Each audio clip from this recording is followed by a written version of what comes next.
Hello and welcome to Spyhards podcast, the world's favourite spy movie podcast. I'm Agent Scott. And I'm Cam the Provocateur. And Scott, I shake me. Oh no. It's begun. The downfall of Spyhards has begun. Look, over here. Well, Cam, we're back, continuing another franchise this week. We've got an exciting guest and a bit of an insane film to decode. Seems to be a trend with this franchise. Yeah, indeed. It does seem to be tipping the crazy scales more and more. But then again, James Bond did the same thing towards the end of the 60s. That's true. And then turned it all around. So who knows what's going to be waiting for us at the end of this franchise? Will it have an Honor Majesties for us? From the rumors I hear, no. Okay. A lot to look forward to. But in the meantime, let's get to it. Roll the review.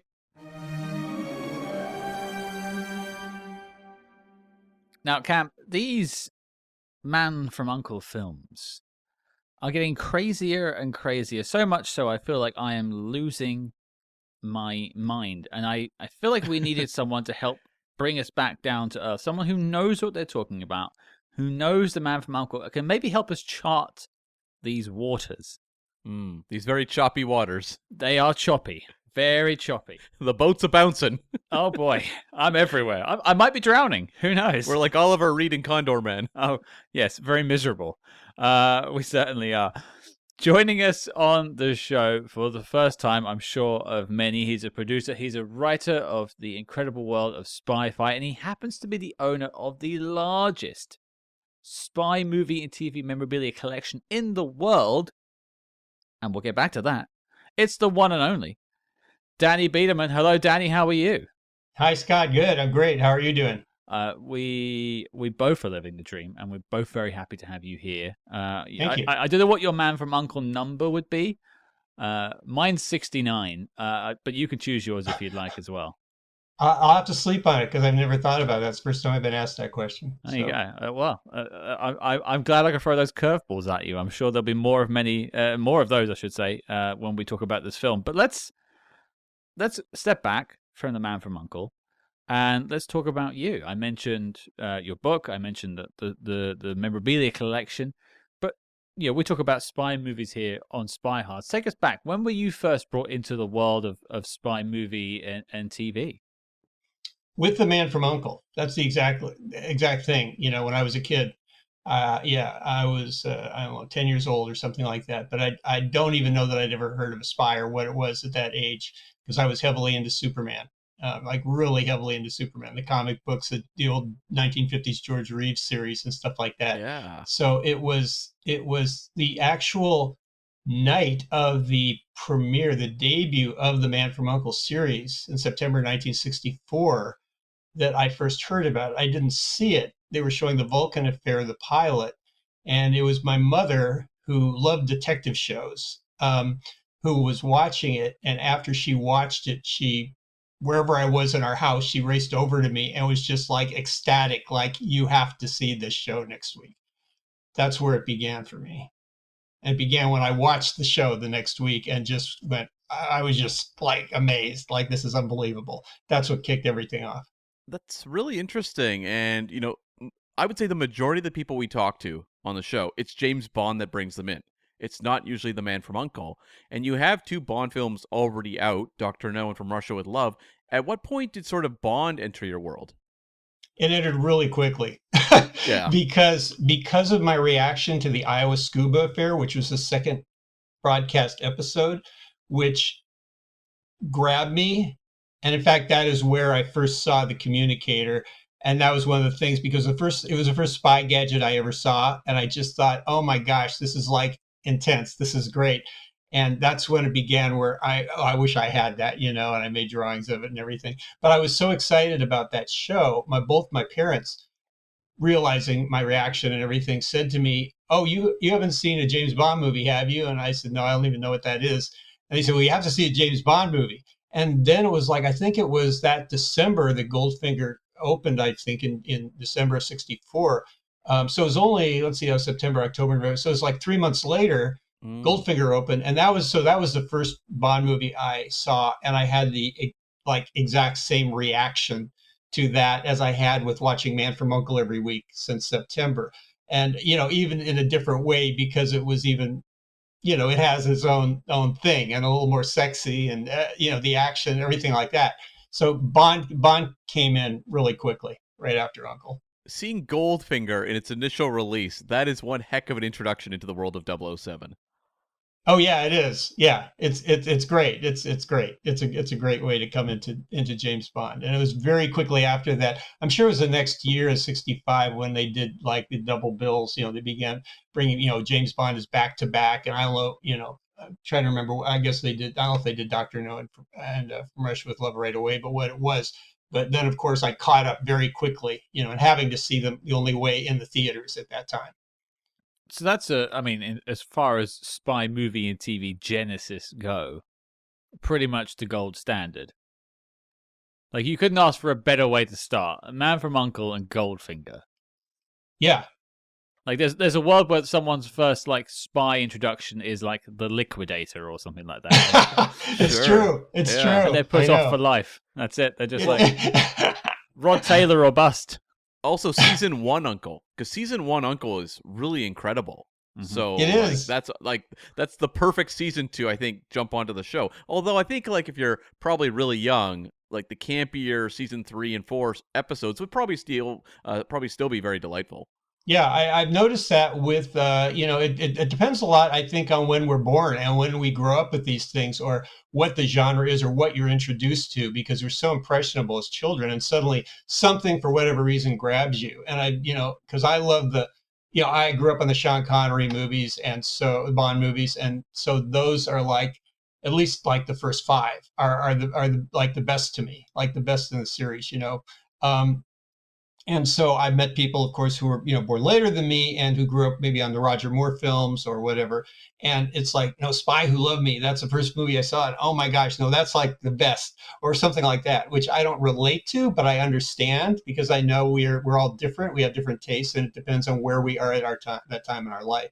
But yeah, I was very fortunate, I feel, for being first introduced to Man from U.N.C.L.E. with season 1, and Iowa Scuba Affair, even within season 1, to me is one of the like 3 or 4 best of all U.N.C.L.E. episodes. I think it's just great. So I was fortunate to see that first, and then, as you said, Goldfinger. What a great movie to start with. And it's interesting that both those movies are connected through Ian Fleming as well.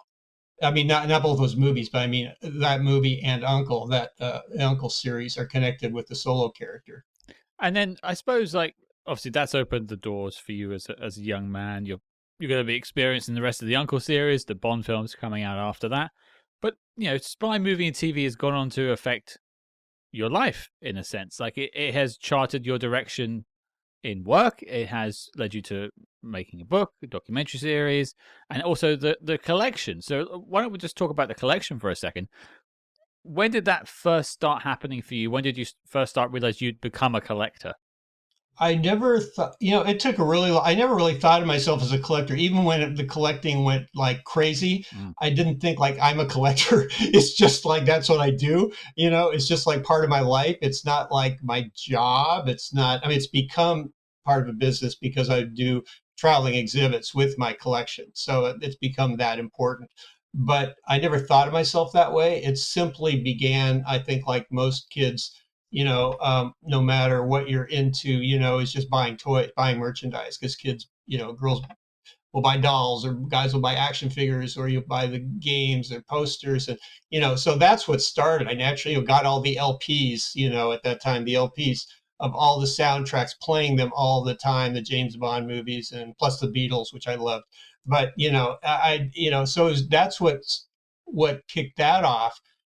But then it got more serious when in 1970, MGM had its movie studio auction, which I think was like maybe the first of its kind ever. And it was in 1970, and I was in high school at the time. And I knew that MGM had made The Man from U.N.C.L.E. So I thought, they're auctioning off their props and everything. And I thought, wait, and I have all these toys and stuff. And remember, wait, maybe they'd have something that was used on the show. And that was like a whole new concept to me. I had never thought about, you could get something that was used in a movie. To me, it was like being a kid. That's kind of like another world. It's like, oh, those are the movie people. That's the industry. They have, you can't really get into that, and you can't end up getting something. So that was new and that was exciting. And that's where I actually bought my first piece of actual screen used memorabilia, which kicked off a constant search through the rest of my life for production items that were related to the real productions, which is what kind of excites me the most in the collecting area. Well, you can't leave us on a tease like that. What was the item you bought at the auction? Yeah, there were several pieces, and they were thresh uniforms. Wow. Because in the auction itself, which I attended, where they had one room, Debbie Reynolds was there, I remember, and this place was packed and it was excitement and it was like people were bidding like crazy, and they had some of the U.N.C.L.E guns on there, in the auction. And I had like the most I had was like $25 as a kid. It was like that was what I had. And so when things went for a lot, and a lot, even like, $150, $120, $80, then it was like, oh my gosh, that's like, a lot of money or something. And so how things have changed, And so I wasn't able to get one of those. I actually made a deal on getting a thrush rifle that was hanging there from a couple guys from San Francisco who purchased it with some other thing, and they didn't want the thrush rifle. They wanted this machine gun that was in the lot with it, and they said they were going to come by to my house that summer to give it to me because I didn't have the cash on me. No, I had the cash on me, but you had to pick it up the next day. You had to come back and pick it up, and I had gotten off school for that one day, so they never showed up. They just vanished. But then MGM had a sale, a retail sale, where you'd show up and there were packs of people waiting in line outside the soundstage on the lot in Culver City. And when they opened the doors, it was just like a whole soundstage full of like racks of wardrobe, clothing, knickknacks. And so people just poured in to see what they could grab. And the prices were really low. And so finally, I and some other people actually saw these like thrush uniforms together, and there were like 3 different versions, and they were $5 a piece. Wow. And so I grabbed, there was one of a kind on one of them, which was like an officer's uniform. It was 2-piece. And I grabbed that. That was the only one. Then I grabbed one of the olive green ones with the short sleeves, and they all had the thrush insignia on it. And then the blue one that was you see in 4th season, I know, like Man from Thrush Affair. I'm trying to think of some of the other ones, but and then they had a little container where they had like the thrush emblems that were sewn into, and those were like 50 cents each or something. I got a bunch of those. So those were my first acquisitions. And I guess, I think we've discussed off air, but I think one day we'll do another episode with you going through your sort of some of your best finds over the years. But I am curious, being a Man from U.N.C.L.E fan, and that is obviously the topic we're talking about this week. What other things have you picked up over the years from the Man from U.N.C.L.E? Oh, wow. Yeah, I've been really fortunate with that show. Like I said, I've got 3 of the communicators, the original communicators. And I got one of the P38s, the U.N.C.L.E Special handguns. I think there were, from all I know, there were about 6 of those, and I know a couple other people who each, got some of those.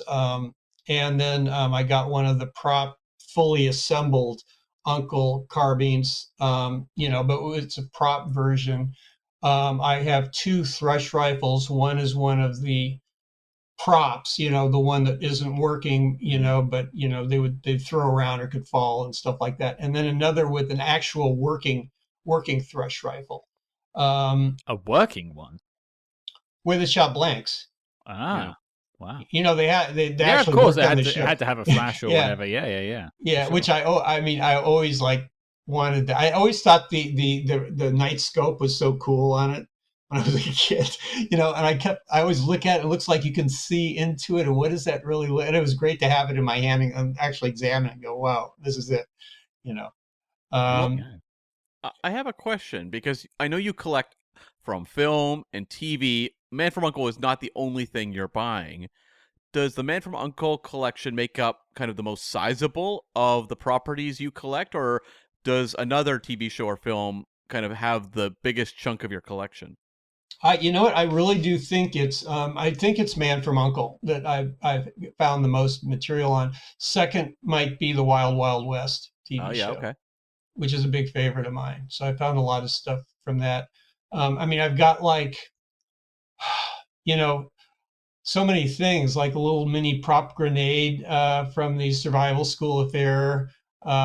There's one real find is I have a number of the original pilots for Uncle, which I have like Norman Felton's working copy of the pilot episode that Sam Rolfe wrote, filled with notes and changes and everything, which I got from him. And then I have also from him was Ian Fleming's uh, personal copy of the pilot script of Uncle when it was called Solo. The Yeah, show was yeah. originally called Solo, and it's written on the top Ian's copy. And then Ian Fleming made notes in the script, like to Sam what Sam Rolfe wrote, like in some of the scenes where he's talking about like the attack on Uncle headquarters in New York in Vulcan Affair, where it says like the Thresh guy it crunches up the plastic explosive to blow open the door where he's going to go in, to kill Mr. Allison or later Mr. Waverly. And so like Fleming changed it into some other kind of plastic explosive or something. He changes the name of a gun. I mean, kind of weird, kind of incidental, like not that important stuff that he did. Anyway, but it's great to have that script. Has any of that ever seen the light of day? How do you Like, I know it's in your hands, but has any of it ever been published, like Ian's notes or anything like that? Has that ever been sort of in any books from at all? Uncle from Yeah. Uncle? Yeah. Well, there's not that much other than this one. There are these Western Union telegram pages. I don't know if you've heard about those. Yeah, which is what Fleming wrote all of his ideas on for Felton when they met, I think in New York City. And now I mean, there's Xeroxes of them around that people have, and I think I have copies of them. The last I've heard, I was talking to, I don't know if you know John Heitland or some of the other people, but it's like, I remember John said to me once, like, do you know what happened to the Western? Don't you own those? I said, no, I'd love to own them. I don't know where they are. And so suddenly I'm talking to people. It's like, wait, they were out there and now nobody knows who has them. I mean, maybe from this, somebody will come forward and say, yeah, I got it, something like that. But well, it's interesting because I'm going to bring us on to another topic in a second. It's something else you've worked on before, but it connects to a guest we've had on recently, which was Robert Sellers, who wrote the Battle for Bond book about sort of the Thunderball story, as it were. Yeah.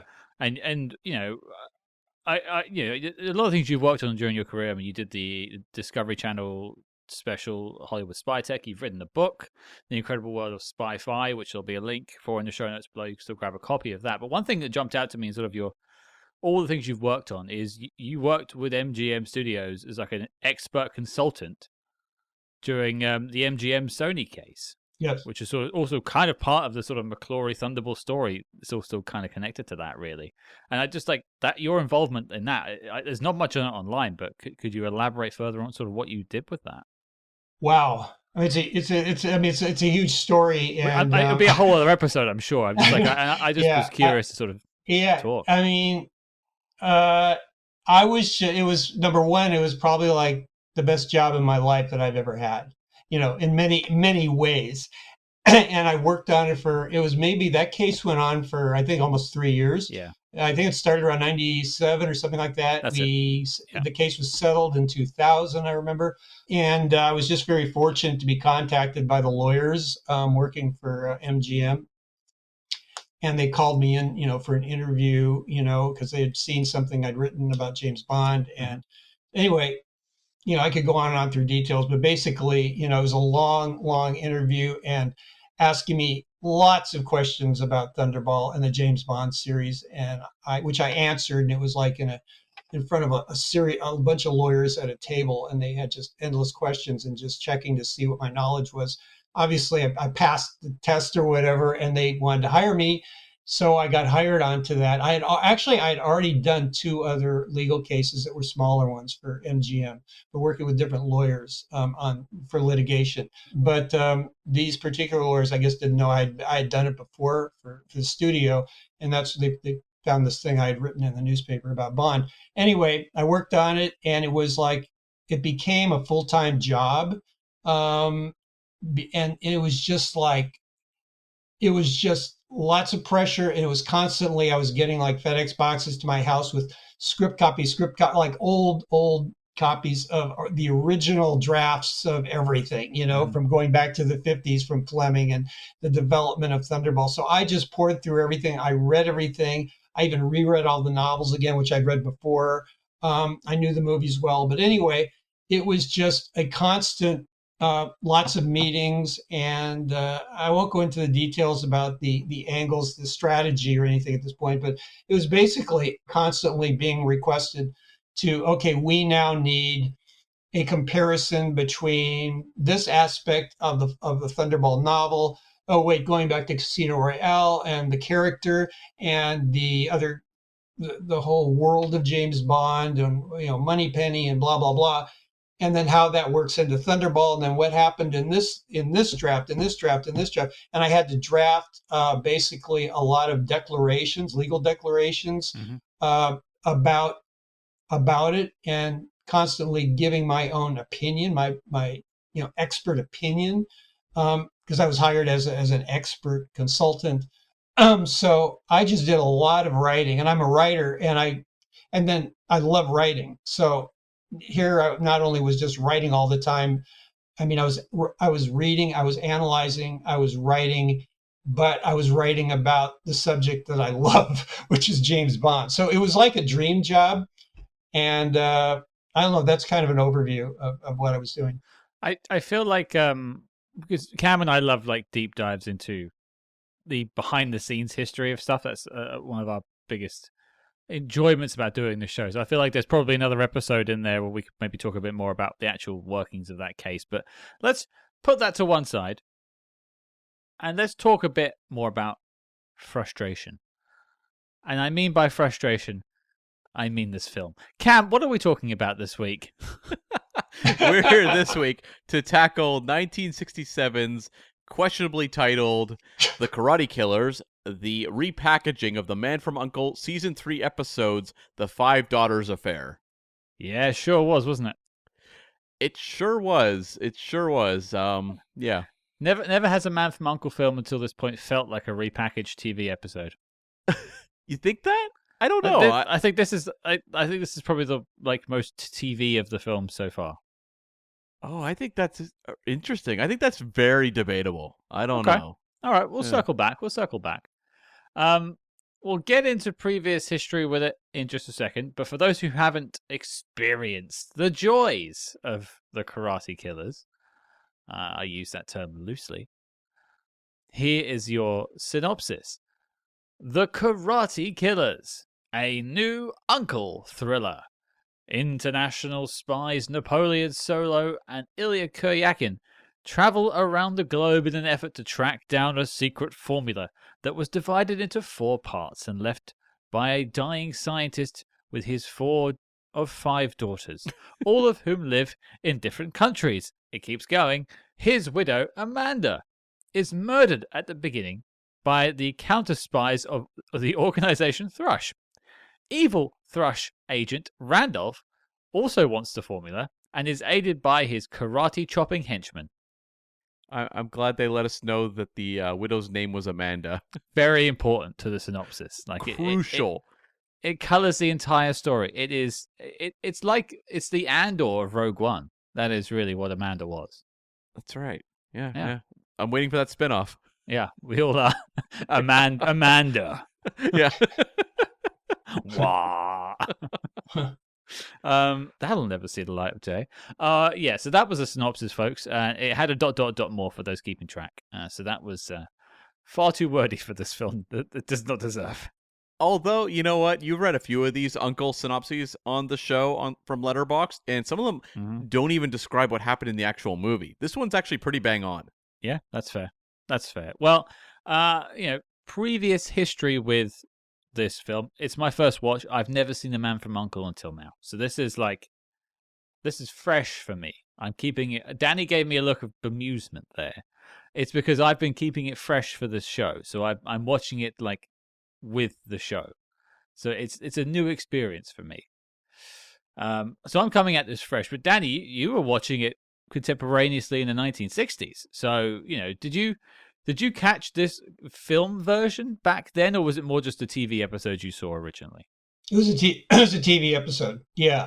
The U.N.C.L.E. movies, of which there were 8, there were 2 of them that came, to the U.S. I heard that there was another one, I guess, that showed up eventually. I don't know, but there was a double bill of To Trap a Spy and Spy with My Face, which was very exciting to know, like, oh, whoa, there's going to be Man from U.N.C.L.E. in a movie theater. So that was like really cool.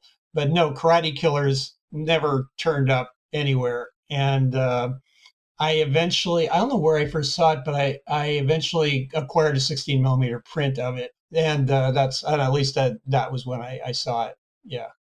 But I was familiar with the Five Daughters Affair. Well, I have a question actually about the Five Daughters Affair, because, you've watched season 3.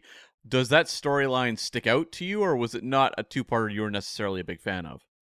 This is so, it sticks out to me simply because it was a 2-parter, And as a kid, I mean, there's different perceptions here. As a kid, I think there are things about Five Daughters Affair that I found very exciting and thrilling from a kid's point of view. I was certainly aware in being, the age of 12 or 13 or whatever, that what happened with the quality of the Man from U.N.C.L.E. series as it went from season to season to season. And I was not happy with the 3rd season, and so on. So this was part of that package. However, I enjoyed what I could in the show, which I think many U.N.C.L.E. fans do. They try, it's still the same cast.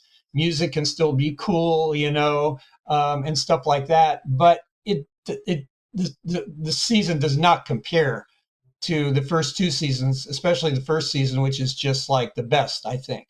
So Five Daughters, yeah, it stands out in a way, but it's still 3rd season. I mean, it's silly. There's a lot of silliness. You can't compare it to the really classy stuff that came, the really quality stuff. I mean, I look at it today, and it's like, I mean, I'm so used to it. I don't know. It's hard to even know how I register with it. It's like, oh yeah, it's Karate Killers. I mean, it's Five Daughters, and yeah, oh, this is stupid. This is stupid. This is silly. Oh, that's kind of fun. That's kind of fun. Oh, that's cool. They're in the Uncle car and they're shooting at the helicopter, or something like that. It's like I can enjoy aspects of it, but it's on that level of just like, okay, it's kind of mindless and there's some kind of stupid, silly stuff in it. But it fits into 3rd season, certainly. And that was our entire review. Thanks for tuning in, everyone. Yeah. That was it. Yeah, thank you. It's great being here. It was good stuff. Well, it does feel like at a certain point in the show, it's mostly designed to make people sit there and go, what did I just see? Like, what just happened? Like, it feels like they were just trying to like amp up the craziness to really just catch you completely off guard and be like, I can't believe I just saw that happen. One of the weirdest things to me is it's like, the Karate Killers and Rudolph just show up like everywhere Solo and Ilya and Sandy like go. It's like, oh, of course, now they're walking through the door again. They're coming in the door again. Oh, they're already in the Uncle plane. Oh, they're showing up. It's like, it just doesn't matter. It's like, you can't, it's not like too intelligent. You can't really think it through or anything. It's just like, oh yeah, they're here again, And sometimes in bondage masks. Yeah. And they're always wearing vests. Yes. That's like their costume. It's very odd. I've never seen so many vests on any place other than a snooker game, which is a very British reference, I'm sorry. But okay, and Cam, I mean, you're kind of watching it contemporaneously with the show as well, so I don't think you have much to add here.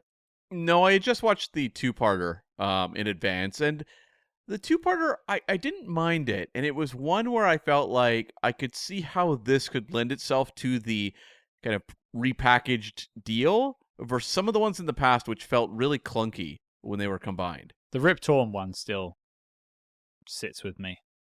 It's a pacing issue with that one, yeah. Mm-hmm. Yeah, I forget what that one was called. But well, it's the Alexander the Great affair, which there became yeah. One Spy Too Many. That's it. Yeah. There we go. That's why we have the experts on, folks, because they fill in the blanks from my idiocy. Well, before we get to reviewing the Karate Killers, we have to sort of set the scene, set the table for you, how we got to, is it the fifth Man from U.N.C.L.E. film? Sixth now, Cam? Oh, boy.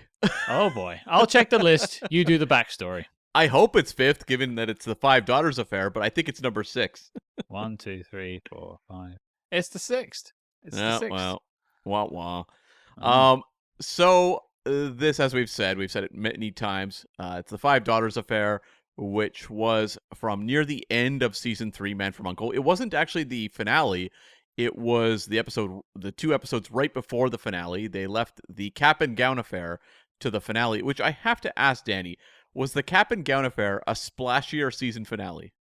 No. Oh. A splashier. I don't recall. I mean, when I think of that episode, it doesn't seem nothing splashy about it as a season finale in my mind at all. Okay, well, it was an earlier era. They weren't really looking towards big, momentous finales, but you're saying that one nonetheless wasn't one. Are you familiar with Cap and Gown? I haven't watched it yet. Oh, okay. No, I mean, there's nothing special. There's nothing special about it at all, in my opinion. I mean, no offense to those who really love Cap and Gown, but there's nothing notable about it. Okay, well, fair enough. So the story credit on this film / two-parter goes to Boris Inkster, who was a Latvian-born writer. He'd worked with Sergei Eisenstein in Russia, who was one of the greatest directors of his time, before heading to the U.S. in 1930, and got his break writing a 1935 biblical epic called The Last Days of Pompeii. He also did an espionage film with Gary Cooper called Cloak and Dagger, which is on our list to cover. Mm-hmm. Yeah. And then he moved into TV in the mid-50s. He was a producer on Wagon Train, The Roaring Twenties, and he joined the U.N.C.L.E. team writing the season 1 episode, The Yellow Scarf Affair, and then also did the season 2 episode, The Very Important Zombie Affair, and season 3's The Five Daughters. He was also producing the show from mid-season 2 right through season 3. So some might say he's responsible for the turn. I mean, he was a producer of season 3, which is often considered a bit of a weak spot, so it's tough to kind of... And Yellow Scarf Affair, his debut episode that he worked on, was not one of my favorites from season 1. So I can't talk to that, but Danny, any thoughts on this chap? I can't. I don't really have any additional comments about Boris Inkster. But the third, what happened with third season, where responsibility lies, I mean, people point to what happened, certainly in pop culture with Batman coming on, and that's kind of the standard thing where suddenly, we're getting campy now, and so seems kind of obvious that they felt like, this is what the audience wants now, with that kind of a thing, and so that's the turn that Girl from U.N.C.L.E. took from the pilot, which was an U.N.C.L.E. episode, The Moonglow Affair, which I really liked. I thought it was like a good season 2 episode with Marianne Mobley. The tone of that shifted when they ended up recasting it and turning Girl from U.N.C.L.E. into a campy show. Man from U.N.C.L.E., same thing, turned into camp in season 3.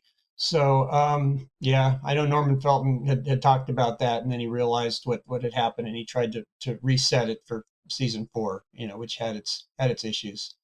Well, even in this film / two-parter, the way the Karate Killers keep showing up feels like a Batman episode. Yeah. Where it's like, okay, it's time for the fist fight sequence. Yes. And you've got often Nelson Riddle's music playing, which, he was scoring the Batman show. It feels very Batman-y.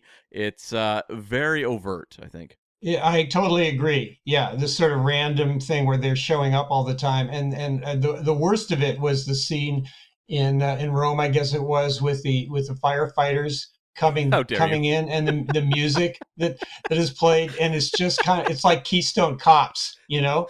That's It's like that's it that's was. how all firefighters deal with things, right? They go in and have fist fights. Yeah, I guess. Yeah, right. Exactly. Take that, fire! Ugh. Pow! Running through the rungs of ladders. Yeah, very flimsy ladders that they're just like walking into and they just disintegrate. Yeah. Yeah, I mean, it was just an embarrassment. It was like that was some of the worst of season 3 right there in that scene, you know. So Well, writing this film slash episode was Norman Hudis or Hudis, I'm not exactly sure, who was an English writer, started out as a publicist in the late 40s, did that for about 4 years, and then started writing TV and B movies beginning in 1955. And there's quite a few movies, none of them have titles that jump off the page, until 1958, in which he co-writes Carry On Sergeant. And then he proceeds to write several Carry On films. He does Carry On Nurse, Carry On Teacher, Carry On Constable, Carry On Regardless, and Carry On Cruising. I was hoping he did spying. I know, I was too, actually. Yeah, sorry. I do. I have a lot of time for Carry On spying. It's a favorite of mine. I don't think Cam's never seen it, and I think he will struggle with it. Yeah, I'm looking forward to that day, sort of. I think it'll be a fun episode. Norman also created the TV series Our House, which ran for 39 episodes. He wrote 4 episodes of The Saint, and he joins Uncle in season 3 with the Yo Ho Ho and a Bottle of Rum affair, and also did The Five Daughters. What's that one about? I can't speak to that one. That was a joke because it's obviously about pirates. Well, clearly. I mean, Is it come though? on, Cam. Is it though? Oh, Danny? with the Yo-Ho-Ho and a bottle of rum affair. Oh gosh, I think that was the one aboard the ship, and Ilya is stuck on the ship. And if I'm thinking of the right episode, and it's not a favorite episode of mine at all. I mean, I've heard of some people saying it's the best episode ever, and to me, it's just like weary and involved with the head of the ship, and he's kind of drunken in his life, and it's just, I don't know, it's I've just looked it up. There aren't pirates, but it is on a boat.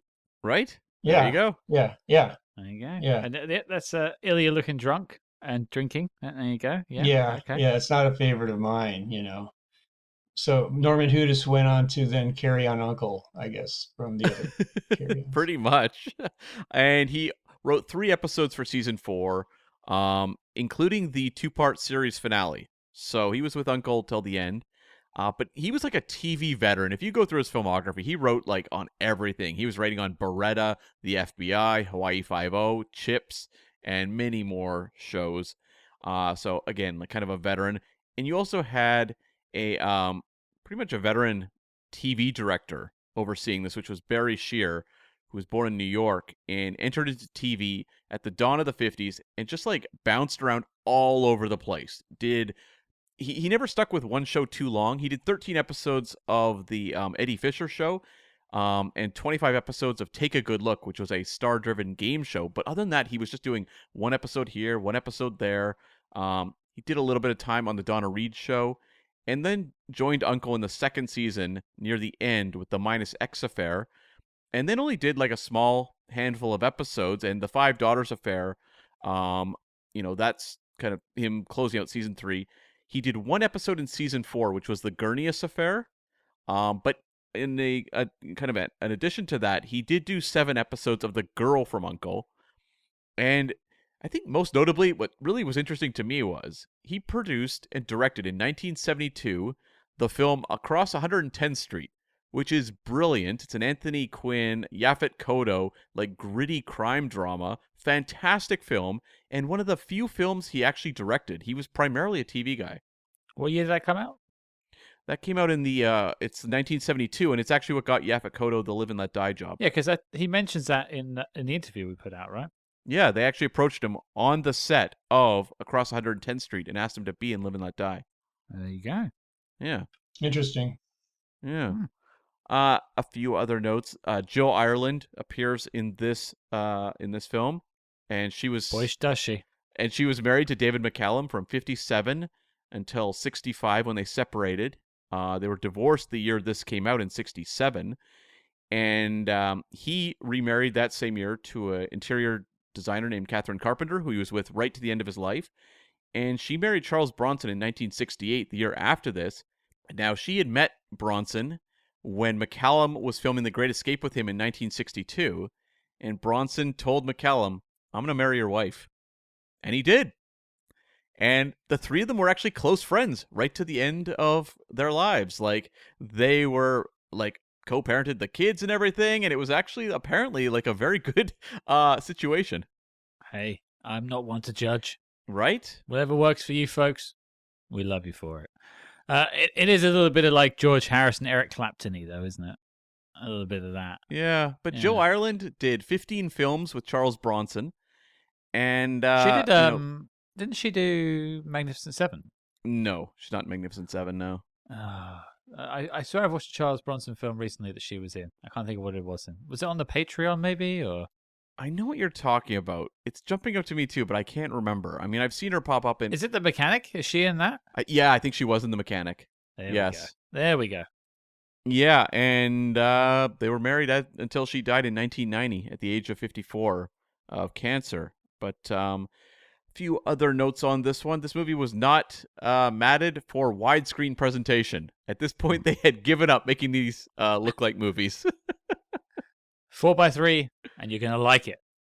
And there's a song prominently featured in this film. Boy, is there. Called Down to My Boat by the band Every Mother's Son. This was their only top 40 hit. It hit number 6 in the year this film was released. And so, you know what? As soon as I heard that song, I was like, I know that song. So it did make an impact, I suppose. I'd never heard it before. Oh, no? And I will never hear it since. I'm pretty sure it pops up in it might have been in Once Upon a Time in Hollywood. It showed up. I mean, Tarantino showed over the years a very deep lore of spy movies, so I wouldn't be surprised if it was somehow connected to him seeing this film. Yeah. They even moved it from the scene that it was in, later in the movie in that nightclub, and they move it to the beginning, in Karate Killers. I see. I didn't know it was going to be in the nightclub scene. I just thought it was in the opening credits, and I thought I was in a delirious state. It didn't make any sense at all. I know. It's like they just front loaded it because of the song, I guess. Yeah, we got the rights to this hit song, guys, and sure. Yeah. I mean, the fact that Cam has heard it, I guess speaks to the song's legacy. It has had some. It's rich legacy. Yeah. Yeah, sure. Hopefully they got some royalties for it, I guess. I mean, the fact that they're still playing it whilst a bar fight is going on is questionable. Isn't there actually a gunfight at that point? Or was it just another fist fight? Oh, it's like they're hitting each other with musical instruments. Right, yeah, of course. I mean, I've played in bands and been in bars and been playing in bars when fights have broken out, I suppose. But like, you would stop because your instrument's quite expensive, and you wouldn't be like, "Hey, use my guitar." Isn't he playing a broken guitar at the end? Yeah, he is. Yeah, it breaks and he's still playing it. Oh, yeah. Is that the bit of the film that pulls you out of it, Cam? That's the moment where I was like, "Hold on, Too far." I have questions. Yeah, they're just clumsy fight scenes. That and the one in the mansion in Rome. It's just they're clumsy, and that's clumsy. It's more typical. It's Telly Savalas' like audition tape for Honor Majesties. I'll have you know. Right. They are chaos. And you know what? Let's talk about the titular Karate Killers, because did you know all 4 of them were working on the stunts of Diamonds Are Forever?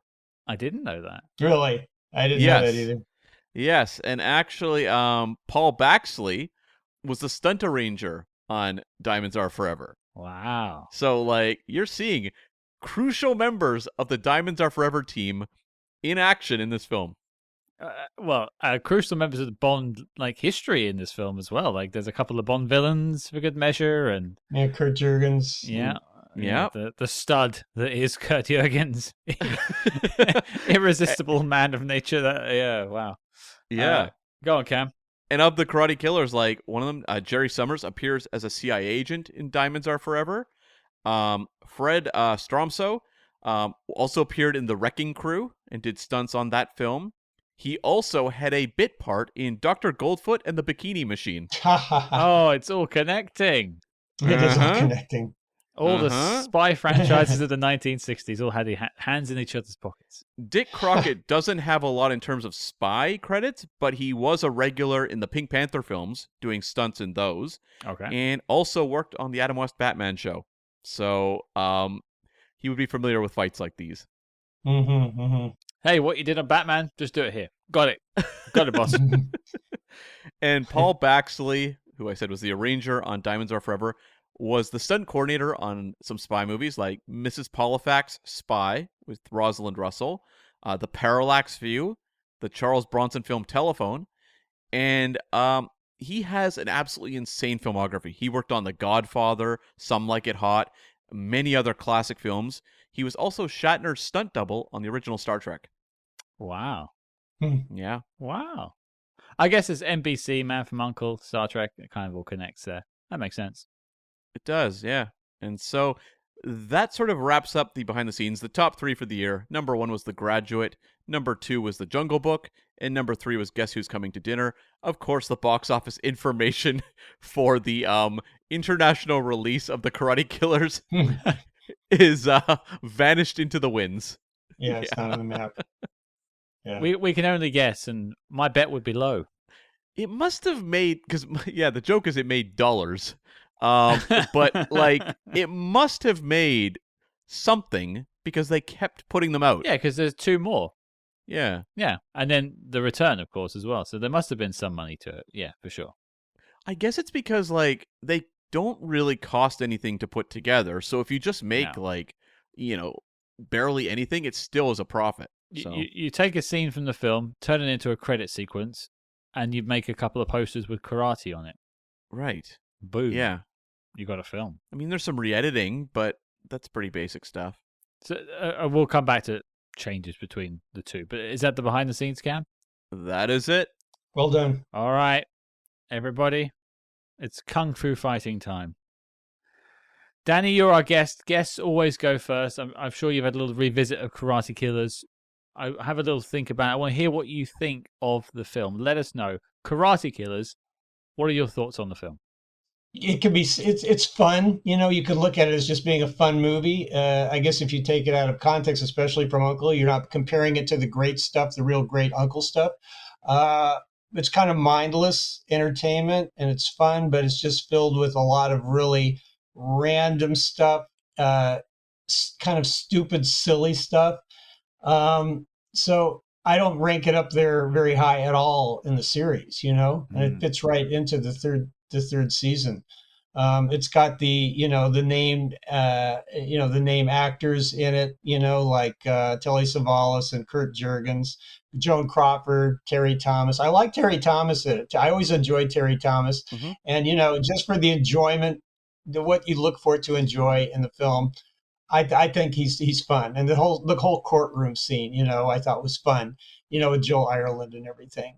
But that's kind of taken unto itself, as a part of, is this a great movie? I don't think it's a great movie. But, it's just fun stuff, and like I said, the opening with the uncle car and the shooting and stuff like that at the helicopter, there's some, I think with the skiing attack in Switzerland, I think that fight scene actually wasn't that bad. I thought it was kind of fairly well done in the snow. Most of the fight scenes, as we said, are very chaotic and there's a lot of silliness in it, so you can't take any of it really, really very seriously. And it's just a huge contrast when you look back at like first season episodes, I was watching Iowa Scuba Fair. Again, I've seen it many, many times, but I was watching I have a 16 print of all these things and I'm watching it on the internet and I'm just so struck with the excellence of that episode. It's just the quality of it and the stuff with Waverly and Solo at Uncle Headquarters. There's something about it is like really pure U.N.C.L.E, where it really takes that what Sam Rolfe was saying in creating the show, that it's serious. It's like, yes, it's tongue in cheek, but there's the bottom line is like, this is real. This is like serious adventure. With real plots and real heroes and bad guys and everything. And that's what you see in a lot of the first season, and especially like Iowa Scuba. I just think the flavor of that episode is really, really great. And they did really a great job, as Sam Rolfe set it up, with having the humor in there, done just right. And I think he really kept a balance, that really, really was effective in that show. And I think it held up a lot in second season, though you could start to see that beginning sort of to head into what ended up being third season. Well, just keeping it on Karate Killers for a second and just putting the question back to you, Danny. I think one of the true tried and tested methods of knowing if I enjoy a film or not is if I'm flicking through the channels late at night and I see it playing. Mm-hmm. Do I put it on? Do I leave it on? Mm-hmm. If you were, I don't think this film often gets played, but I know it has been played on. I'm sure there is like a live Man from U.N.C.L.E. channel that plays 24/7 somewhere in the world, and it's been on there. But, I know this is played on TCM before in the past and stuff like that. If you were to see the Karate Killers late at night and you're flicking through the channels, would you leave it on, or would you be like, no, I'm okay? Me personally? Yeah. And the fact that I am somebody with a history with Uncle and everything like that, not just a regular guy who's like, oh, what's this movie, right? Sure. But no, I wouldn't stick with it, but I don't do that anyway. With I when I watch Uncle, it's like it's a dedicated decision. It's something I do, and I make. You have to prepare for it. You have to get your vest on. Well, I take it. I take it very seriously. But no, if I was flipping through and it was on, I go, oh, it's Karate Killers, and I wouldn't keep watching it. I think that says it all, though. Like, you're a massive Man from U.N.C.L.E. fan, and Karate Killers is somehow on television, and you're like, I wouldn't stick with it. It's not one spy too many. Right. Right. Yeah. One Spy Too Many is a good movie. That's a good one. Yeah. Okay. But I also want to mention. Well, you could go ahead. Well, because we're going to come back into it and sort of dive into it a bit more. So we'll save that. But Cam, I want to throw it to you.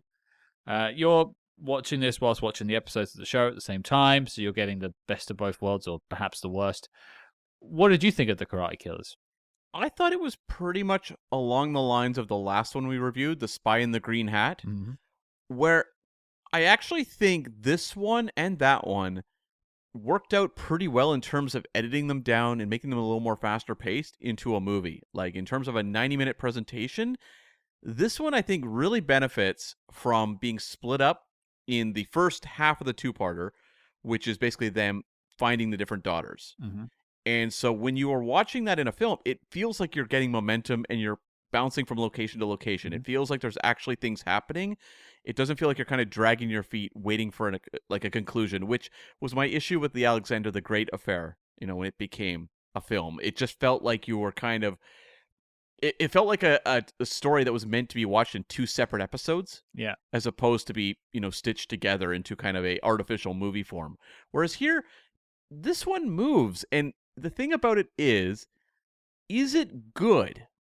Not really. It's incredibly silly, and I don't think it does any great service to our leads, who I think kind of vanish into this film. Like, they really don't have a lot of presence in what's going on. Well, they're not active in the story. No, they're often just captured and as hanging around, or they're caught, or they're being chased. It's like Sean Connery's Bond in Goldfinger. Like, it's an iconic film, but if you actually look at his trajectory during the film, he actually doesn't do much. No, and it feels like that here, as well as Kim Darby as this daughter that's tagging along with them. What does she actually do? Not a heck of a lot. It doesn't even really make that much sense why she's with them in the first place. It just gives them something to play off, I suppose. Yeah, and so it has a lot of problems, but it has enough goofiness that I would perk up. I'd be like, oh, Telly Savalas with a really terrible Italian accent, walking around with like a glass of wine in his hand. Oh, excuse me, yes, Mr. North American. That was a spot-on Italian accent. I'm from Europe. I can verify this. Sure. That's what they all sound like, I'm sure. And we just lost the entire country of Italy. Have all tuned out of the episode now. Yeah. So overall, like, it's very inconsequential. It's not something you would ever say is a a good movie, but it has enough goofiness that I was consistently going, wow, okay, we're doing that now. Okay, sure, why not? I can't really add to that. It's interesting that the main question of the show is, is this film the best movie of all time? And Cam just said it was trash. So I guess we can already know Cam's knock list answer. So we'll put a pin in that. What I'll do is I'll jump in with my thoughts. The Karate Killers is a fate worse than death. Oh, come on. The Uncle Boys have officially jumped the shark. And in my notes, I spelt shark S.H.A.R.K. Oh, very cute. Thank but you. like, you think this was a step down from like not One of Our Spies is Missing. Yeah, One of Our Spies is Missing, which we did with John Cork. That one was really dire. It was a bad film, but it wasn't a farce, which is really what my problem with this was. It's just complete farce. And like, I found it really ironic that this year that this comes out, Casino Royale 67 comes out. Yeah. What a year. And that's the farce of Bond. Right? What a year, right? You only live Great twice. spy year, but great spy year. comedies, well. Yeah. But I would say that this makes Casino Royale 67 look mildly grounded. Okay, there are no Otter 007s or SEAL Team 7, as I like to say. There are no Native Americans jumping out of airplanes like there are in Casino Royale 67. But there are some pretty bad stereotypes in this too. And, it's so loosely tied together. At least with like Casino Royale 67, I can say the cinematography was interesting. Or there were some actually well-directed sequences in that film. This is just 90 minutes of insanity. And if that's what you're looking for, if you want to go on some sort of visual and auditory trip, stick the Karate Killers on. But, you could just compare this to, One Spy Too Many. Or something like one of the first Uncle films that actually felt like mildly grounded. And just think this happened in the space of 2 years.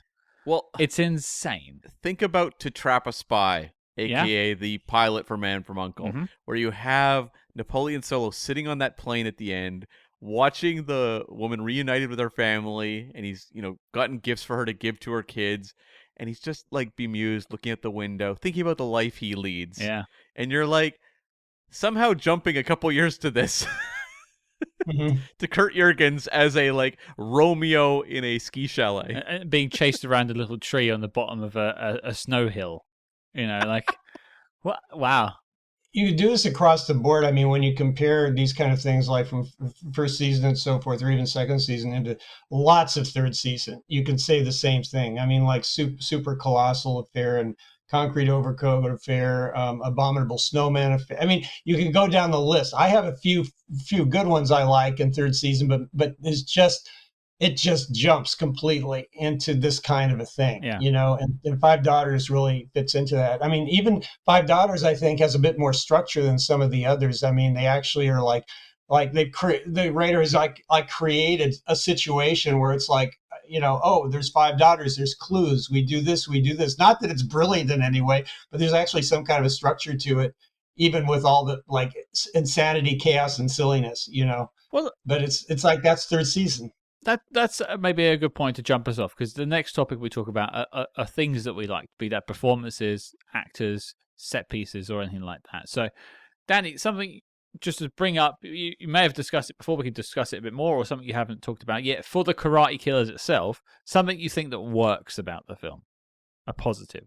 Yeah, well, it's probably just what I said. I mean, the fact that they have a basic storyline, even if it's treated in a haphazard way, even it's like what the hero is really doing. You're right; they just are getting captured one after the other, and mysteriously the villains just show up again and show up again. It's just a formula, a pattern for this episode.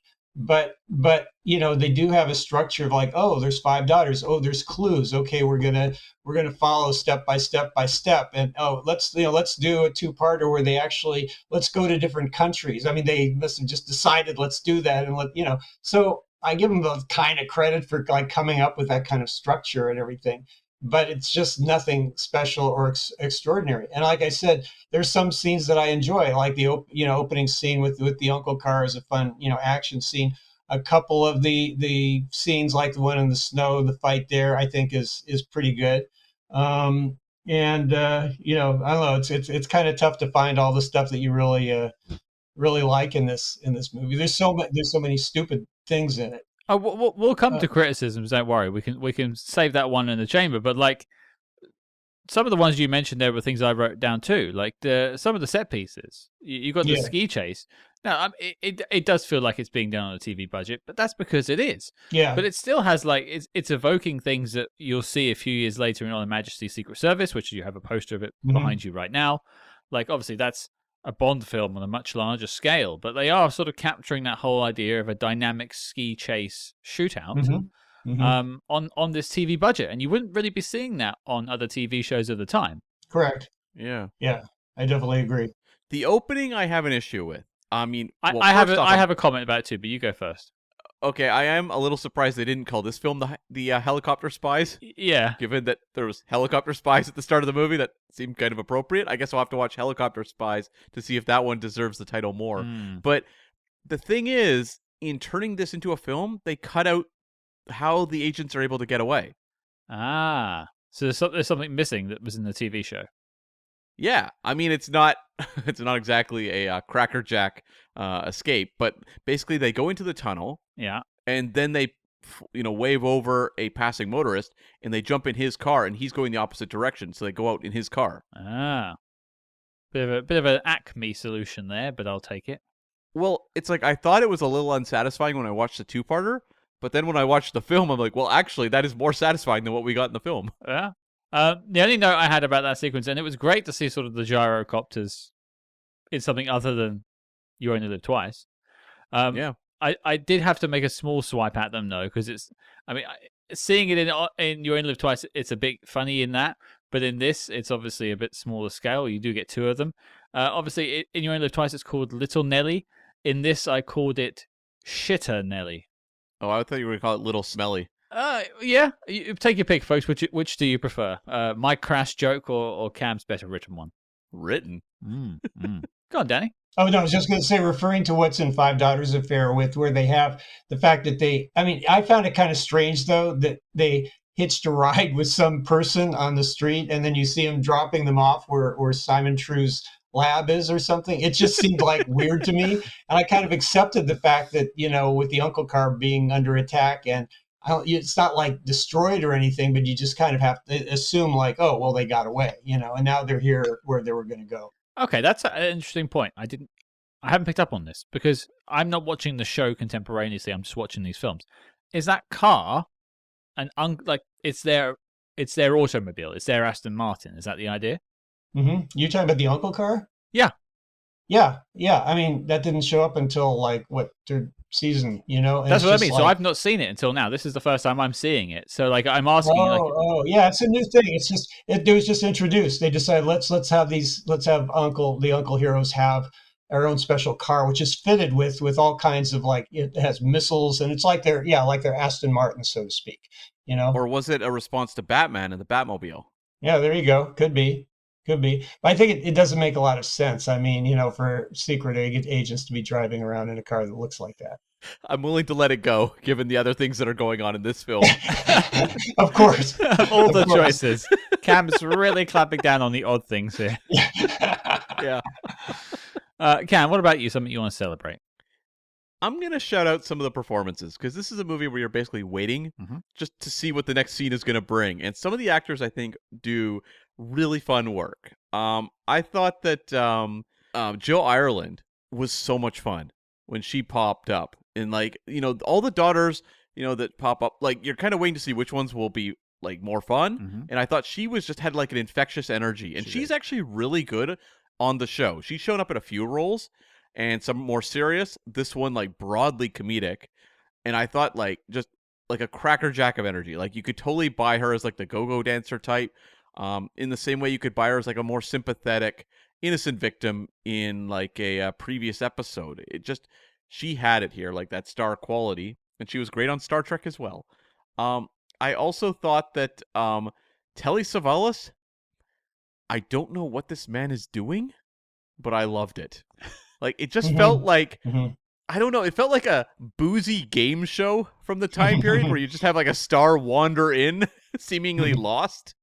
and like just take over the entire proceedings. And that's what it felt like here. I don't even know if Telly Savalas read a script for this or if he just was like, oh, okay, he's walking around literally holding a glass of wine and a lit cigarette in his hand.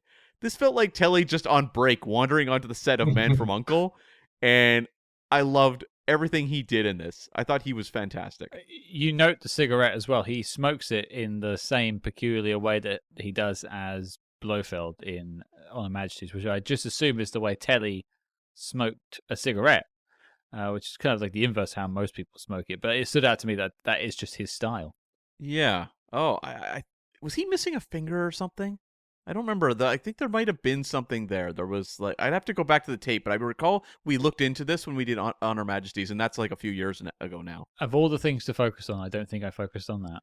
Okay, well that's fair. The other performance, and it's not one I think is going to jump out as much, is Irene Sue as the head geisha girl, and like that's the type of character that you're like, where are we going in 1967 with this character? And the way she took control of everything that was going on, I thought it was a very fun performance, but also like a very confident character, and felt like maybe the most grounded character in the entire thing. And I just thought she really had like that kind of star quality and could really hold these scenes. And Scott, you'll appreciate, she played Harry Kim's mother on Star Trek Voyager many years later. Thank you. You're welcome. You're welcome. And just lastly, Joan Crawford showing up for one scene and completely running away with the film. Like, is giving a performance that is far beyond the expectations that would be going on with the script for this episode. And she's drawing tears. You get a sense of regret of a life not lived. That's why you get Joan Crawford. She actually plays off quite well with Herbert Lom, the man we haven't mentioned just yet as the villain in the film. But they have a good little dynamic between the two of them.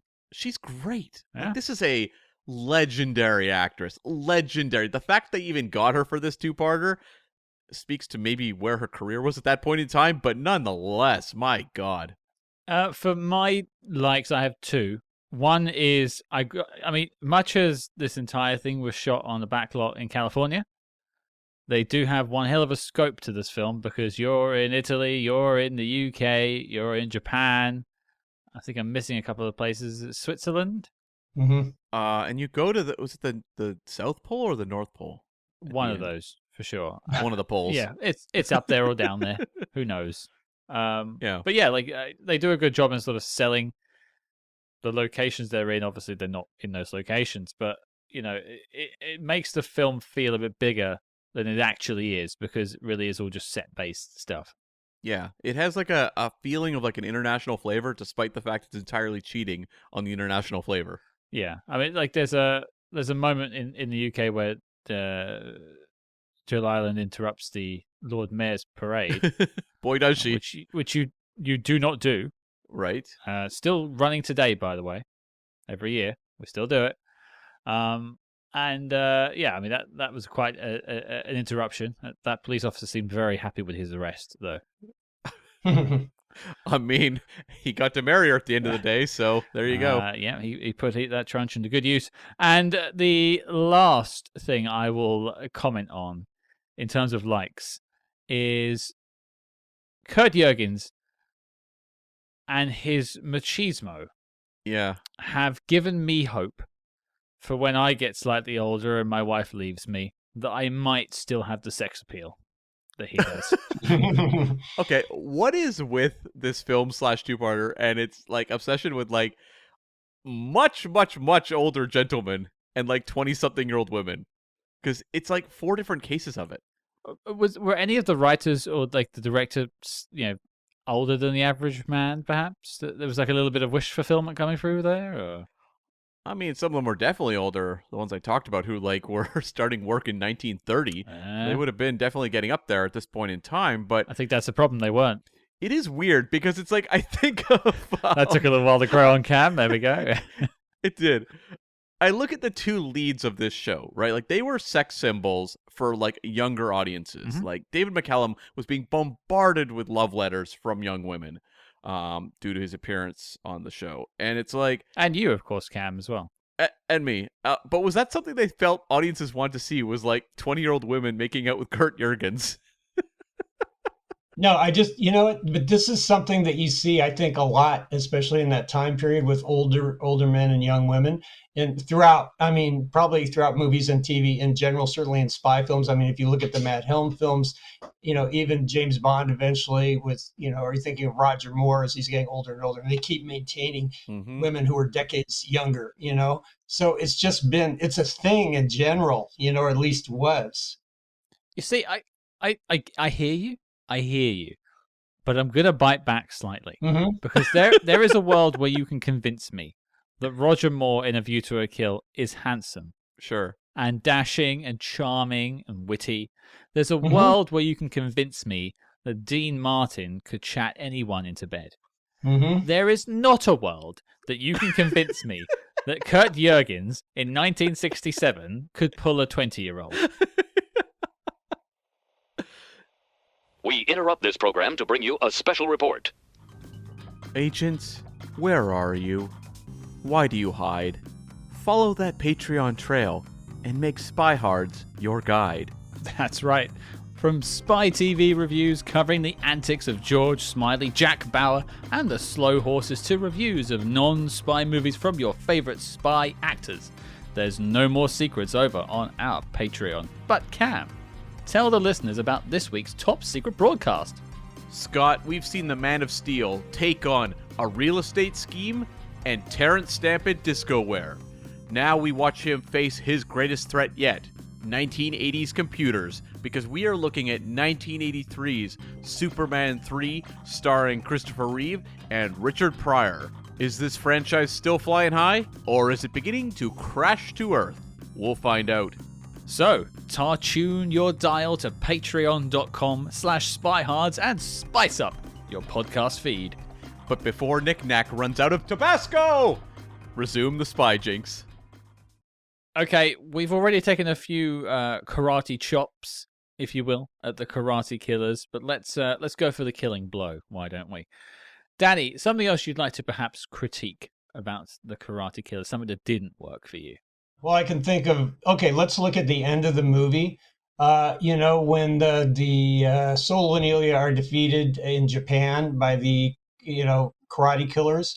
And, you know, it's like, I mean, this is kind of typical, I think, in a lot of movies, or at least at that time, where it's like, well, why, you know, okay, why didn't they just kill them? Why did they take them? And they wanted to take them with to Thresh Central, which, as I recall, Uncle was always trying to figure out where is Thresh Central located. No, let's take them, let's not get rid of them or leave their bodies there or something, but let's take them. And what Randolph says is like, I have enough respect for you so that I want you to see what we are doing. You know, it's like, it's a typical kind of thing. So they bring them to Thresh Central, which actually is not a smart idea that Thresh would do that, but they do that. And then to put them in this cell, and this whole scene in that cell that Solo, Ilya, and Sandy are in, I think is just ridiculous. The whole thing where they decide to order food, right? You know, and so it's just like they make a big deal, like put on a performance of like they're really serious about making their meal, as if to fool the Thrush overseers who are watching through the camera. And it's just so non-believable that these top agents who want to defeat this whole, destroy the complex and stop the everything, would be doing that. It's just like a bad scene, and it's like poorly performed and poorly acted. And then when they're making their escape, it's also kind of silly, where I think Ilya like pretends to sneeze and, oh, I dropped this, and he goes over so he can put the plastic explosive. Anyway, though, and not to mention that when they want to give their order, they actually have 4 karate killers come into the cell and take their order, which I thought was just ridiculous. It's like, okay, yes, what would you like? Yeah, no, make sure it's like this, and we want the eggs like this, or and we want to mix this, it was just ludicrous. It was just silly. So that whole thing to me was insane. I think it would have been a good touch if one of the Karate Killers are taking their vest off and put like an apron on for the scene. Yes. Right. Yeah, that would have worked. That would have fit just right to in. sell like he's the chef killer. Yeah, that's right. his designated job within the Karate Killers. Right. No, you're right. This film is full of like farcical moments. It does feel like it's sort of stretching credulity a little bit there, and The whole like taking you to your secret lair is Taylor's oldest time. So much so that Austin Powers like buried that joke. Yeah, with Dr. Evil. Like you can't really go back to that now.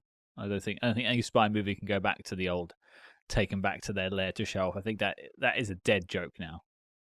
Well, it felt like the kind of ending was very underwritten, whereas it felt like some of the other stuff was almost insanely overwritten. yeah. Like some of the the daughter stuff. And when you get there, yeah, it's like them locked up in the cell. It doesn't feel like there's anything clever going on there. It felt like they almost ran out of gas and were like, I don't know, just kind of improv something. And even the way that like Herbert Lom's character is taken out with the exploding machine and his face turning gold, it's like, okay. It feels like you built up a lot for 90 minutes to then hit you with that kind of very abbreviated, kind of unsatisfying ending. I'm still mildly unsure as to how like mild amounts of gold will take over the world. Well, I guess you could. Well, if it's mild, if you can turn all seawater into gold, though, then I guess you could just topple the markets. By that logic, you'd also be taking all the seawater away, and then all of the entire like all of the animals would die, and then it would kill the planet, and you'd have no planet to rule over. I got the impression that they were like Thresh maybe just wanted to enrich themselves to make them more powerful for taking over the world. And I think something was mentioned about what it would do to the market, the world economy and everything. And he says, no, we're going to be, it's going to be very well controlled, in terms of what they're doing with the gold. So they did kind of reference that for what it's worth. I appreciate that some thought went into it. Yeah, some thought. Yeah. And that ending was kind of like a Danger Diabolic ending with the gold. You know that movie, right? Mm-hmm. And it's yeah. So, and depending on the version you see, his death is more violent. In the film version, his eyes are open in horror, right? Whereas on the TV episode, his eyes are closed, and it's actually the same with Joan Crawford. Yeah, same thing. Yeah, right, exactly. Yeah, eyes open in the film, eyes closed in the 2-part episode. So they shot 2 takes. Then they were shooting as if they might do this as a film. Seems that way. Yeah, there's not a lot of differences between the two. There's edits, like you can tell little bits they've taken out just to streamline it. But it's very minor things. And in terms of inserts, it's really just those a little more violence, like when he, in the club when there's the fight, like a guy has blood on his face. That's added for the film. And the only other thing is Telly Savalas' love interest is shown. I think it's Diane McBain plays the character. Is shown looking more nude than she does in the episode. Right. Yeah, she's wearing some like flesh covered stuff in the film. You can see like she's got the cover up stuff on. Yeah, and she is also in the episode, but it's more. They try to make it a little more cheeky in the film. Sure. Cam, what about you? Something you didn't like? So I guess it's something that look, these things are made at a time and place, and so you run into sometimes awkward material in these films, and you know what? It's going to happen. But to me, I think I have a bigger issue with this one because of the tone we're setting here, which is like, this is all very goofy, campy stuff, right? Like, this is the kind of stuff you might see in an episode, maybe a lesser episode of the Batman TV show or something. And yet you have, like, a lot of violence towards women in this thing. And it's really strange. Like, the Herbert Lom character, I think, slaps almost every single female cast member in the face in this thing. There's parts where you see like Kim Darby just being smacked the crap out of in the background by villains. And there's even a part where someone takes her head and slams it against a brick wall, one of the karate killers. And I'm like, again, it's not uncommon for us to see, a woman being slapped in like a 60s spy film. Sure. It's not uncommon. But when something is trying to be this goofy and silly and almost like a live action cartoon, it's really, really weird. Well, it feels like a choice. It does, yeah. Like, I'm not saying the filmmakers here didn't like women. I think they liked women quite a lot from what we saw. Sure. But there is certainly a dismissive nature towards women. And it's really funny because, first of all, you can compare it to how The Man from U.N.C.L.E. started. Like, we talk about that scene. We always talk about that scene when Napoleon Solo's looking out at the family. The woman's going back to her husband and kids. And it's just like, oh, boy, the life I could have had, eh? Really quite a tender moment, quite caring. There's a lot of those in season 1 in particular. I think of like Joe Ireland's earlier characters. But like, you know, even like the Matt Helm films, like Dean Martin gets a real reputation for like sleaze, and like he's got that whole like Sure.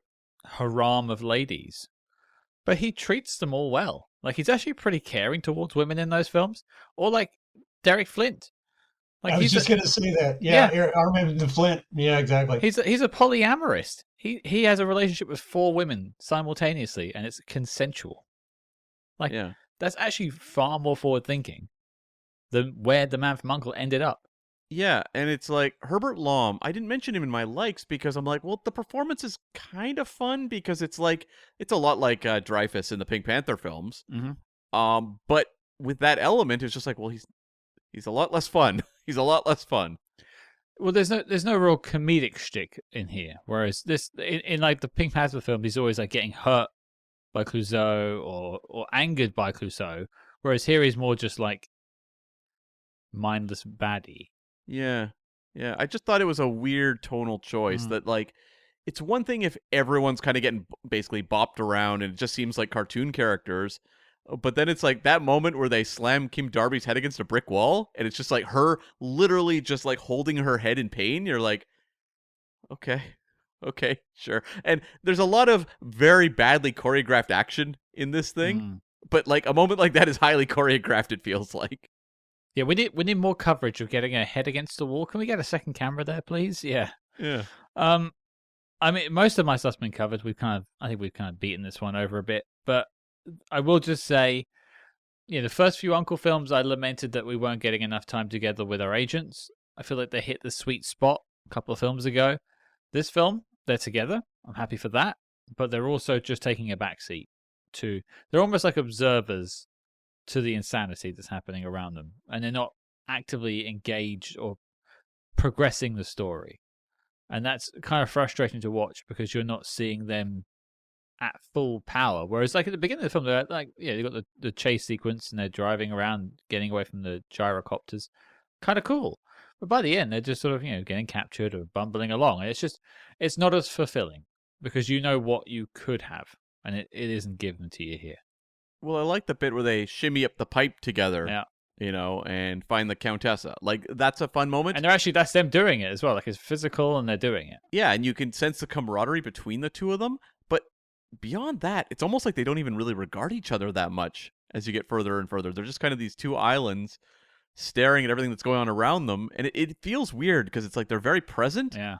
But it doesn't feel like they're actually contributing as much. Well, I've heard plenty of rumors that there was a bit of a issue between the two of them later in the show. Well, just because of the size of Ilya's character after a while, whereas Robert Vaughn thought it was his show. But yeah, I wasn't there. I can't talk to it. No, that actually is an interesting question. Danny, are you more of a Napoleon fan or an Ilya fan? Oh, I never even thought about myself one way or the other, really. I just enjoy the show and I enjoy the characters. I mean, it's hard for me to say, oh, I'm a fan of this one or a fan of that one. I mean, I think they both serve their purposes really well. And I think Robert Vaughn is kind of like the solid rock, I think, in the show, you know. And Sam Rolfe had even mentioned that because I knew Sam and he was a friend of mine. I worked with him, and he said it was like a lot of the success of U.N.C.L.E. He said it was due to Robert Vaughn because he was really like that kind of foundational actor, you know, for it. And not to dismiss what David McCallum brought to it at all, because he brought a whole other dimension to it. You know, it's very, very appealing and, you know, works really well in the show. But, you know, I just looked at them both and, you know, the roles they have, and I think they both did great, and the characters are both great. Hey, it's like getting people to choose between Kirk and Spock. Some people just can't do it. It's absolutely fine. Yeah, I was going to bring up that exact thing, but people do have strong opinions about Kirk versus Spock. That's why I was curious if it was a similar thing for Napoleon or Ilya. I think, and also, but I will say that when there's a number of episodes where it's just a solo episode or it's just an Ilya episode. There are a handful of those, and I have a little more. It feels more solid to me when I see the solo episodes. It feels a little more compelling or something to me than just the Ilya episodes. Not sure why that is, you know, but that's kind of how I feel. So I guess that sort of leans toward Robert Vaughn and his character, you know. But like when I was watching Iowa Scuba the other night, and it was just like, I didn't honestly even think about Elia in it. It was just like such a solid story. It worked so well, and it was fine with Solo. And Vulcan Affair, Elia's hardly even appears, of course, at the very beginning. Well, nobody asked, but I am Team Kuryakin. There you go. Okay. Cam? I'm Team Napoleon, because I've watched some of the Ilya episodes without Napoleon around, and I'm like, this feels weird, and it just not as into it. Fair enough. Okay, final notes before we get to the knock list. Final observations. One of the questions I had is, obviously, this is based on the 5-daughter affair. Do you have a favorite daughter? Oh, like in terms of this, like a famous daughter from a movie, or just in terms of this? No. As in this episode, in this film, like, who is your favorite of the 5? Well, I think I cited mine earlier. It's Joe Ireland's character, Imogen. Yeah, it's mine too. I mean, I appreciate her fringes, boldness. What, her tassels? I think they're called fringes. I think. Oh, Cam would know, folks. He's thoroughly researched Jill Ireland's outfit in this film. Well, Napoleon Solo mentions, he says, like, I really like that fringe, or something like that. Sure thing, Cam. Anything else? Cam, what about you? So, I've got 3 things. I'll say geisha makeover for Kim Darby. Oh boy. Oh boy. That was a choice. That was a choice. We also had Herbert Lom showing up in a station wagon. And I was like, what is the better 60s spy movie station wagon appearance? Matt Helm's station wagon or Herbert Lom's station wagon? I mean, given the sort of gadgets and gadgets inside Matt Helm's basically booze mobile, I think I'd rather take a ride in that. I think he had like a backwards facing chair as well, or something. Yeah, in that car. I think so. Yeah. So something odd in the seat configuration. So I think I would go with the Matt Helm mobile. Yeah, you don't want to be in the Lom mobile. It sounds like there's a lot of there's a lot of vests in there. A lot of vests. And then one of the things I noticed they cut was that at one point Kim Darby's on a plane with Napoleon and Ilya, and Herbert Lom is tracking them. And at a certain point, the 2 agents say, "Hey, that guy's checking you out over there," and it's Herbert Lom. And I'm like, it was interesting to me that they cut that little snippet because it kind of made sense of him tracking them, but I also didn't miss the kind of creepiness of the scene. Having not seen it, I can't comment. Danny, do you recall the scene at all that was cut? Yeah, I think you're talking about this is what I remember is when the 3, Solo, Ilya, and Sandy, are on the U.N.C.L.E. plane. I think the first time we see them on the plane, and I believe Solo, or they're talking to Waverly in New York or something about where they're going next or something like that. And there's this really quick shot of Herbert Lom. I can't even tell where he is. It's like in the shadows in a corner or something, and he's monitoring. He's like listening in. And I think that's what you're talking about, right? Well, it's when he's watching Kim Darby's character, and they clock him watching her on the plane. Yeah, early on. I think it's when they're first headed out probably to Rome. Okay. Oh, okay. I seem to remember it like monitoring when they're talking on the plane, but okay. I mean, the way you described it there, Danny, it felt like he was like cloaked in darkness, like he was Pazuzu or something. It's just like the face flashing up on the screen of Herbert Lom. Well, that's what I remember seeing. I mean, yeah, I don't know. That's the only thing. Otherwise, it's like, it just seems to be a question. Like, they don't explain that. Like, how is he, he's tracking their communications. He's listening in. They never really explain anything like that. They just show up all the time, everywhere. Yeah. Speaking of planes, I was going to ask you guys what you thought of the big set piece of the U.N.C.L.E. agents and Kim Darby being tied up on a plane that has no fuel, and how that was resolved. I've forgotten how that was resolved. Waverly just said, well, there's an island, and it's like they just glide down to this island. Oh, there's an island coming up there, or something like that. I don't know. I think it was a little bit lame. It was a lot of build up for not a lot of payoff on that one. Yeah, right. You could say it was a bumpy landing for that set piece. There you go. I think I blanked it out of my memory from watching it a few days ago, and I think it was for good reason. Okay, fair.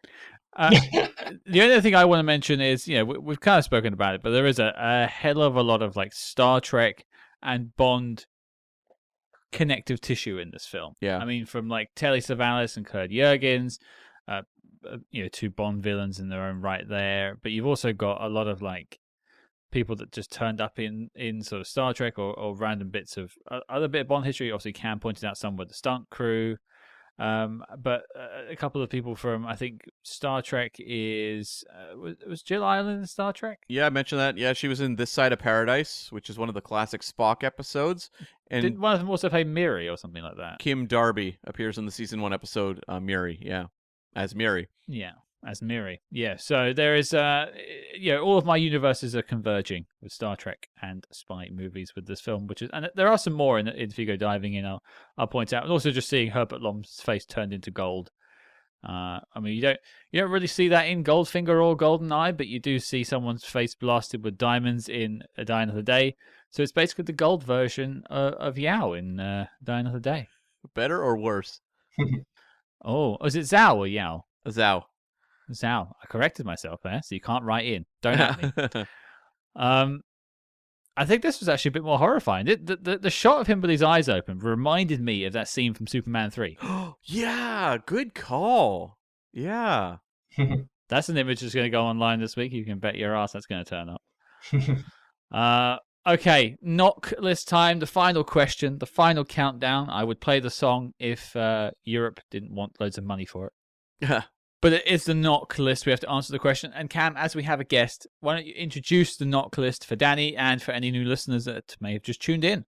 Yes, the knock list is our tortured acronym for Need to See Official Classics of the Spyhards podcast, where every week after we've talked about a movie, we decide whether it belongs on the pantheon, or in the pantheon, I should say, of all great spy films. So some of them, that have been inducted are the obvious ones like Goldfinger or On Her Majesty's Secret Service, for example. But there are some curiosities. We ended up adding The Wrecking Crew.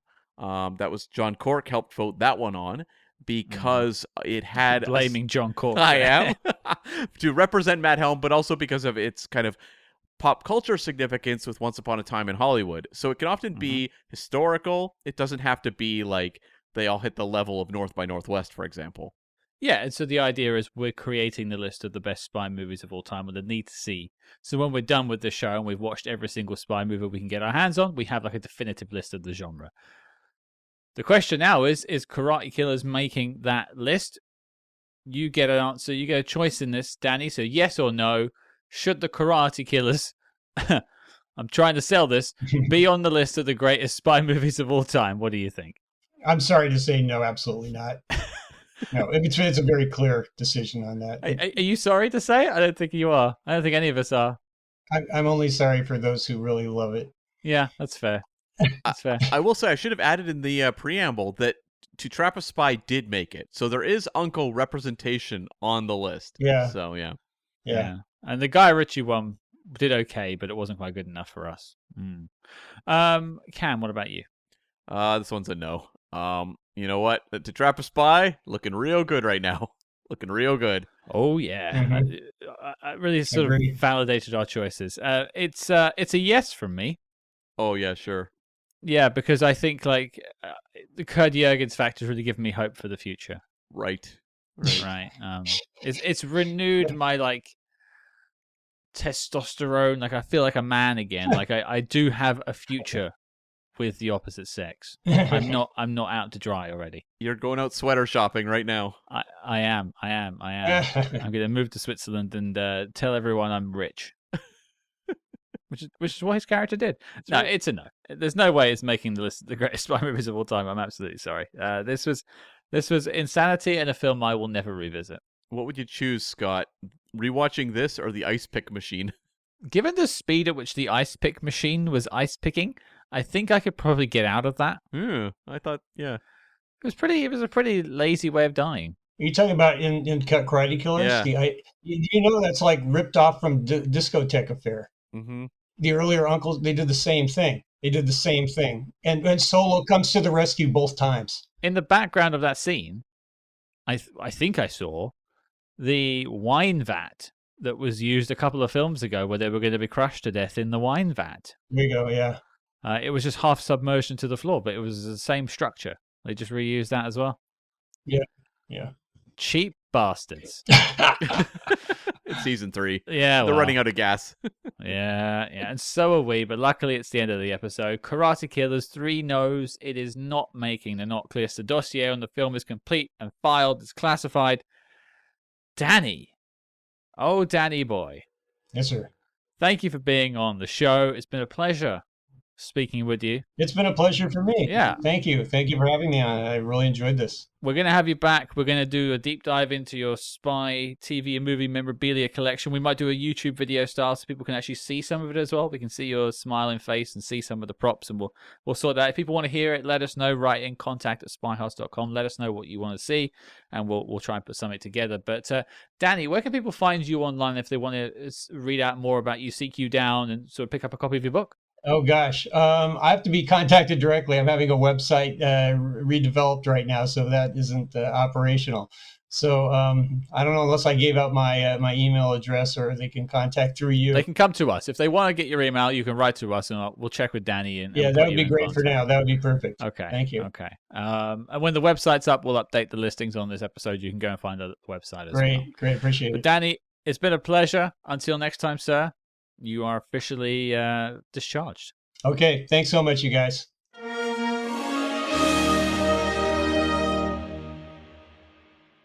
There you go, folks. That was the Karate Killers. We took a chop out of that one. We did indeed. And it took a chop out of us. A few chops. It did. A few chops. I'm still recovering. My I feel like my back has been broken like a few of those those breeze blocks that get punched down in karate classes. Oh, sure. Yeah. Right. Like I've taken a few of those hits to the head, like with an elbow driven through my brain. Some boards. Yeah. I was bored. Very on the nose. Oh, yes. Thank you to our guest extraordinaire, Danny Biederman. The guy's got a hell of a collection and a lot of stories that we haven't got into yet. I mean, I'm sure there's a massive story there with his work on the litigation with Sony and MGM. I think we'll have to get the man back on to get some more about that, because I know you guys love to hear the behind-the-scenes details. But Danny, thank you for taking the time to join us. And people go check out his book as well. There'll be links to that in the show notes below. But the question I do love to ask you, Cam, what are we doing next week?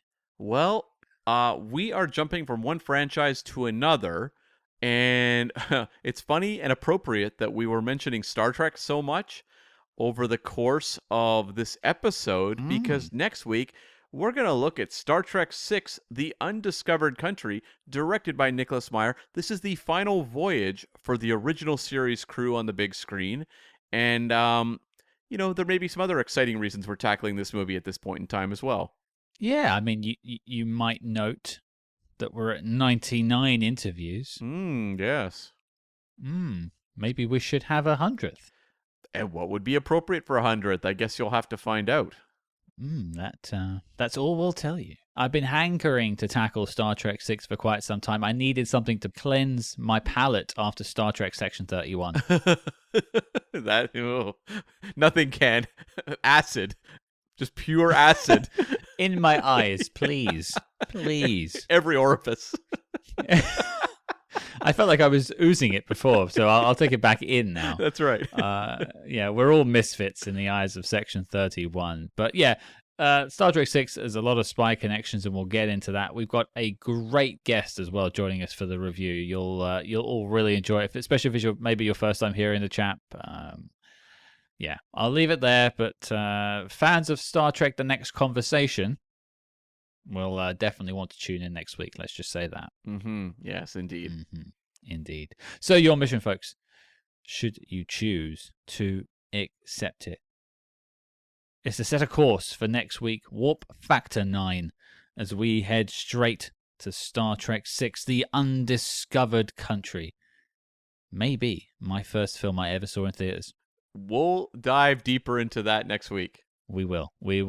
And if you like what you heard on this episode, please consider joining us over on our Patreon. Yes, it costs a bit of money. Yes, that means you have to spend money. That's the entry point, and I'm sorry for that. But once you get past that, it's like a small pain.